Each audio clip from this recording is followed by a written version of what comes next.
Welcome to Drain the Rabbit Hole, and in this episode, things are way different. I'm doing more of a philosophical exploration or philosophical discussion about my own ideas regarding what is legitimate land. We hear it a lot nowadays that things like immigrants can't be illegal on stolen land in America, implying that America's possession of or the USA's possession of what is the USA is somewhat not legitimate. It's stolen, not legitimate. So we hear, for example, that Israel is illegally occupying the Golan Heights, illegally occupying Palestine. Things like this all the time. We hear that Putin's war in Russia is in Ukraine is an illegal war of attack and things like this. So this concept about the illegitimacy of someone's possession of land is thrown around a lot, and I have some philosophical thoughts about this that are way different than what we usually hear. So let's look at that.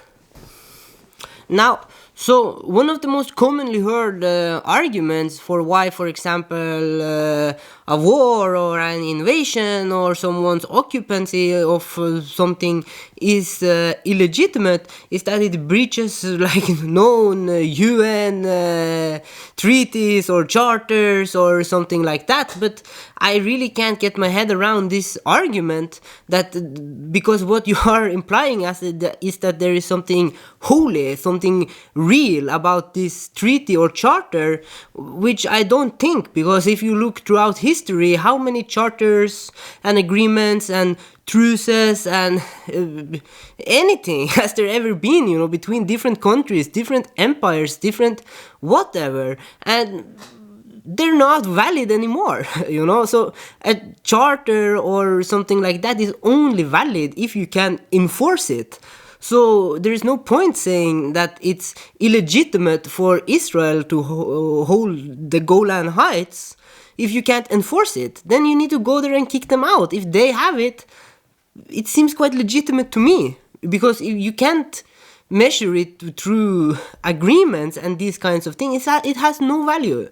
Like, even in our own countries, we agree that you can't have rules without enforcement of these rules. Imagine if a politician, we have laws against stealing, laws against killing, but still we need the police, we need the court system, we need many institutions to enforce these laws, because just saying you're not allowed to steal isn't enough. People are going to do it anyway, so in order, the rules needs something giving them legitimacy, someone enforcing them. So what I want to do is develop a more practical definition of what legitimate land is, and in order to do so, you need to look at who's holding the land. And if someone holds some land and can enforce hegemony over this land, I think it's legitimate. That's not saying it's a good thing that people need to die in wars or things like this. No, not at all. I'm not saying that. It's just saying that how can you argue that it's illegitimate? According to who? If it's illegitimate, you need to prove that it's illegitimate. It's that simple, and also the problem with saying that something is illegitimate is that in the end, everything will be illegitimate. If you, for example, say, which many people say, according to my definition, that if you can enforce hegemony over a certain geographical area, then it's legitimate and you can claim it as yours. That argument would imply, for example, that the British, when they had India, that was legitimate, But if you say that the British occupation of India or any other colony was illegitimate, then you're also saying that Pakistan and India are illegitimate, because these borders were drawn by the British. But the borders were even drawn by a guy who never went to India. So if it was illegitimate that Britain had India, then it's illegitimate that Pakistan, India, and Eastern Pakistan, Bangladesh started existing. Then if that was illegitimate, the colonization of India, then surely India should have been returned to whatever was the political power before the British arrived, which was, some like Mughals in the north and with loads of petty Rajas around everywhere, and something completely else in the far south of India. And no one is saying that. No one is saying that India and Pakistan are not legit countries, or Bangladesh. They are legit countries. We think so because as of current, there is a government in India that think that they are India and they can enforce hegemony in India. इसीलिए वो भारत है. They are India, because of that. So it is very, difficult for me to understand how land can be illegitimate if you can enforce hegemony there. If the people of Palestine didn't want to be invaded or, by Israel, then they need to stop that. They need to be the ones who prevent that from happening. Unless they do so, then look what happened. If you have a neighbor that is wanting to go to war with you, then you need to play ball with them. Then you should say good things about your neighbor. If my neighbor was way more powerful than me, if my neighbor was Bill Gates, I would not go around saying bad things about Bill Gates. Of course not. I would say great things about him. So it is, you should, if you think that you have some claim to something, then you need to prove that. And then if you also need to understand that others perhaps also want to prove, their claim to that, and then you need to play ball with them to prevent that from happening.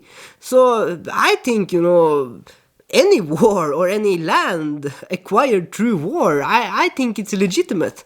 And I think it's, I'm not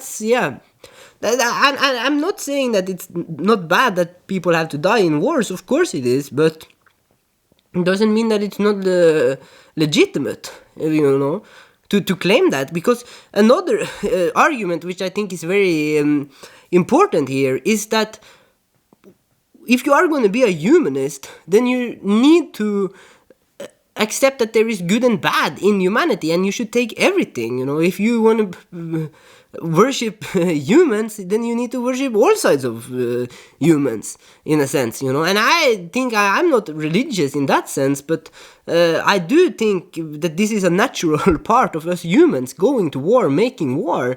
And I think most of us actually agree on this, because when we read about history, for example, people never say that the Roman Empire was illegitimate. No, we don't think so. When we read about the Roman Empire or think about the Roman Empire, we admire its military, how efficient they were, how they could make bridges over rivers and made camps in hours, that were well defended and things like this. They were so structured, so organized.